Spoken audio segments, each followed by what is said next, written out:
নমস্কাৰ ছাত্ৰছাত্ৰীসকল, তোমালোকক R classes নামৰ চেনেলটোলৈ আকৌ এবাৰ স্বাগতম জনাইছোঁ। আজি আমি এই ভিডিঅ'ত আলোচনা কৰিম ক্লাছ 10ৰ গণিতৰ পুনৰালোচনাৰ এক্সাৰচাইজ R5ৰ কুৱেশ্যন নম্বৰ 4ৰ ওপৰত।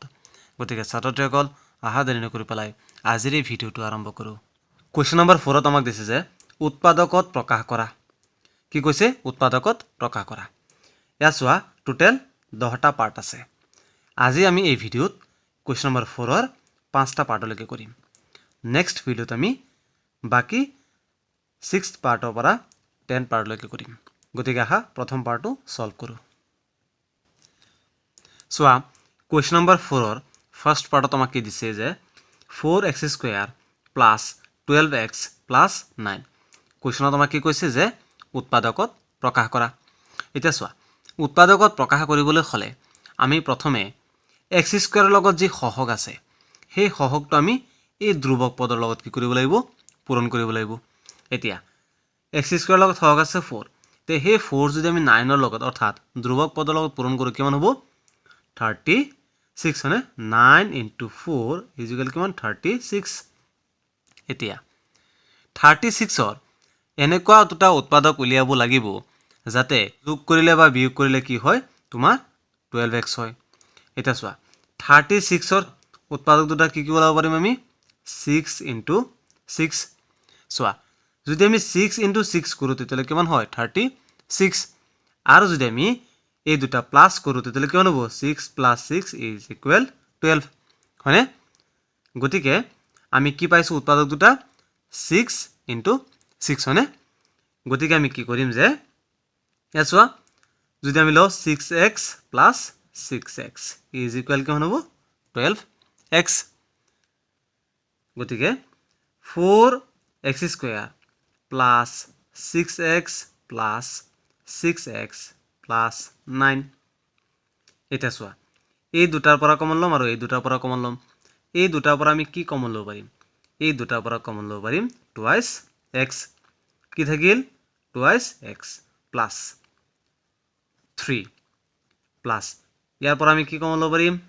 3 কমন ল'ব পাৰিম। কি থাকিব? 2x plus 3।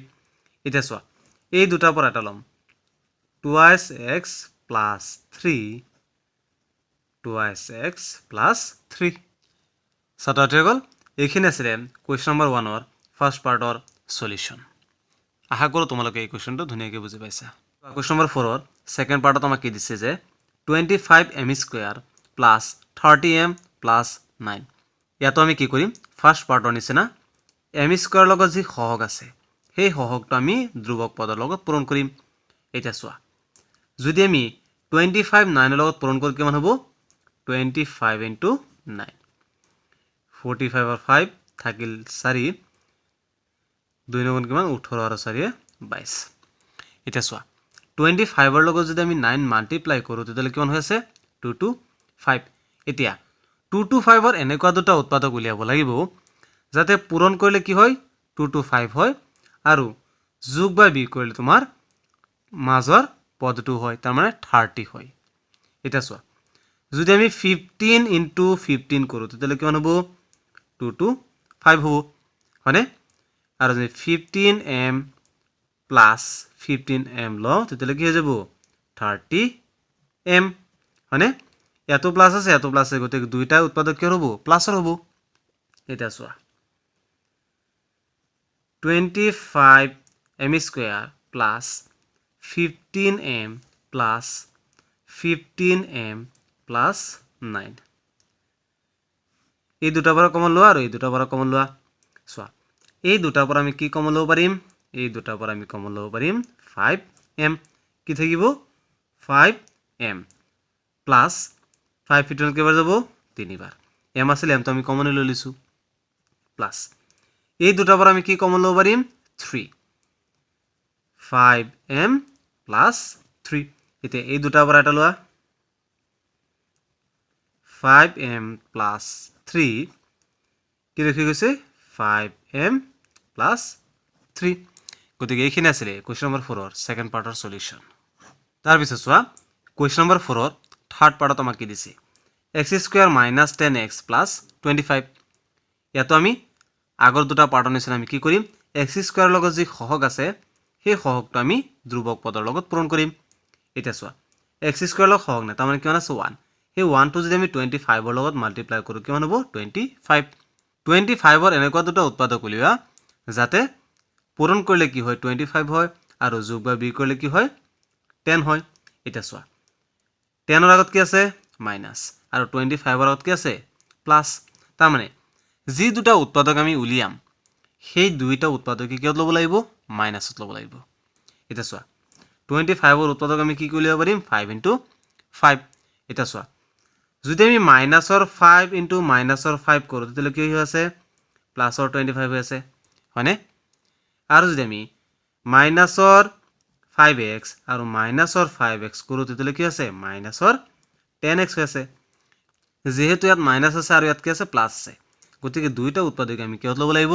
মাইনাস ল'ব লাগিব গতিকে x square minus 5x minus 5x plus 25 এই দুটা পৰা কমন লোৱা কি কমন হ'ব x minus 5 আৰু এই দুটা পৰা কি কমন হ'ব 5 x minus 5 এই দুটা পৰা এটা লোৱা x minus 5 কি থাকিল x minus 5 গতিকে এইখিনি আছিল কোৱেশ্চন নম্বৰ 4 ৰ থাৰ্ড পাৰ্টৰ সলিউশন এতিয়া চোৱা কোৱেশ্চন নম্বৰ 4 ৰ ফোৰ্থ পাৰ্টত আমাক কি দিছে 121b square minus 88bc plus 16c square এতিয়া চোৱা ইয়াত কি আছে প্ৰথম পদটোত যে 121b স্কয়াৰ আৰু শেষৰ পদত কি আছে 16c স্কয়াৰ এতিয়া চোৱা 121b স্কয়াৰ এতিয়া ইয়াৰ যদি আমি বৰ্গমূল লও কি হ'ব 11b হোল স্কয়াৰ আমি ইয়াক এনেকৈ লিখিব পাৰো হয়নে 121b স্কয়াৰক আমি কেনেকৈ লিখিব পাৰো 11b হোল স্কয়াৰ তাৰ পিছত 16c স্কয়াৰ এটা চোৱা 16c স্কয়াৰক আমি কি লিখিব পাৰো 4c হোল স্কয়াৰ হয়নে এটা চোৱা ইয়াত কি আছে a স্কয়াৰ আৰু প্লাসৰ ইফালে আমি কি লিখিব b স্কয়াৰ গতিকে ইয়াত কি আছে মাইনাস তাৰমানে এটো কি সূত্ৰত পৰি আছে a minus b whole square a minus b whole square is equal কি a square minus twice ab plus b square ইয়াত চোৱা a square এটো কি আছে স্কয়াৰত আছে তাৰপিছত ইয়াত কি আছে মাইনাস এটো মাইনাস হয়নে তাৰপিছত প্লাস b square এটো কি আছে প্লাস তেনেকৈ কি আছে হয়নে গতিকে আমি ইয়াত কি লিখিব পাৰিম যে 11b minus 4c whole square so 11b minus 4c whole square is equal to a square minus 2ac plus b square হয়নে a এর মান কিমান 11 হয়নে গতিকে 11b whole square minus 2ac minus 2ac গতিকে সূত্ৰৰ 2 a এৰ মান কিমান 11b তাৰপিছত b এৰ মান কিমান 4c তাৰপিছত plus b square 4c whole square so 121b square minus 2 into 11 কিমান 22 আৰু 22 into 4 is equal কিমান 88 কি আছে bc plus 16c square মানে চাচোন তোমালোকে যে যেতিয়া নেকি আমি কি কৰিছো যে 11b minus 4c whole square তাৰমানে a minus b whole square সূত্ৰত আমি লিখিলো তেতিয়া আমি কি পাই আছো এইখিনি পাই আছো নাই আমাক এইখিনি দিয়া আছিল তাৰমানে a square minus 2ac plus b square দিয়া আছিল গতি আমি কি লিখিছো a minus b whole square এটা চোৱা a minus b whole square মানে কি এটো দুবাৰ লিখি দিলে হল 11b minus 4c whole into 11b minus 4c গতিকে এইখিনি আছিল কোৱেশ্চন নম্বৰ 4 ৰ ফোৰ্থ পাৰ্টৰ সলিউশন এটা চোৱা কোৱেশ্চন নম্বৰ 4 ৰ ফিফথ পাৰ্টত আমাক কি দিছে 9p square minus 16q square এটা চোৱা 9p square আমি কেনেকৈ লিখিব পাৰো চোৱা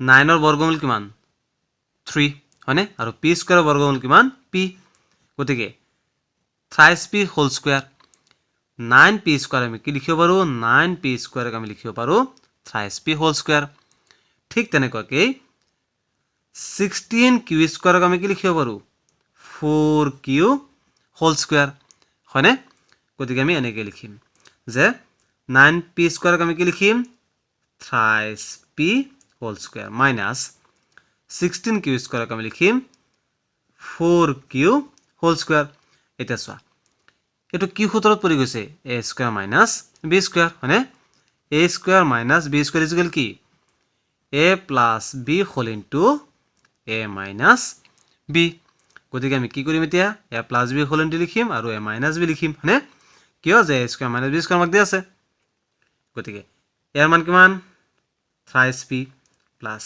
b এর মান কিমান 4q whole into thrice p minus 4q হয়নে গতিকে এইখিনি আছে কোৱেশ্চন নম্বৰ 4 ৰ 5th পাৰ্টৰ সলিউশন গতিকে ছাত্ৰটো গল আজিলৈ ভিডিওটি মানে ইয়াৰ পিছৰ ভিডিওত কোৱেশ্চন নম্বৰ 4 ৰ 6th পাৰ্টৰ পৰা 10th পাৰ্টলৈকে আমি কমপ্লিট কৰিম গতিকে ছাত্ৰটো গল যদি তোমালোকৰ এই ভিডিওটো চাবলৈ ভাল লাগিছে লাইক কৰিবা তোমালোকৰ বন্ধুবৰ্গৰ সৈতে যিমান পাৰা সিমান ভিডিওটো শ্বেয়াৰ কৰিবা আৰু মোৰ চেনেলটো সাবস্ক্ৰাইব কৰিবলৈ নাপাহৰিবা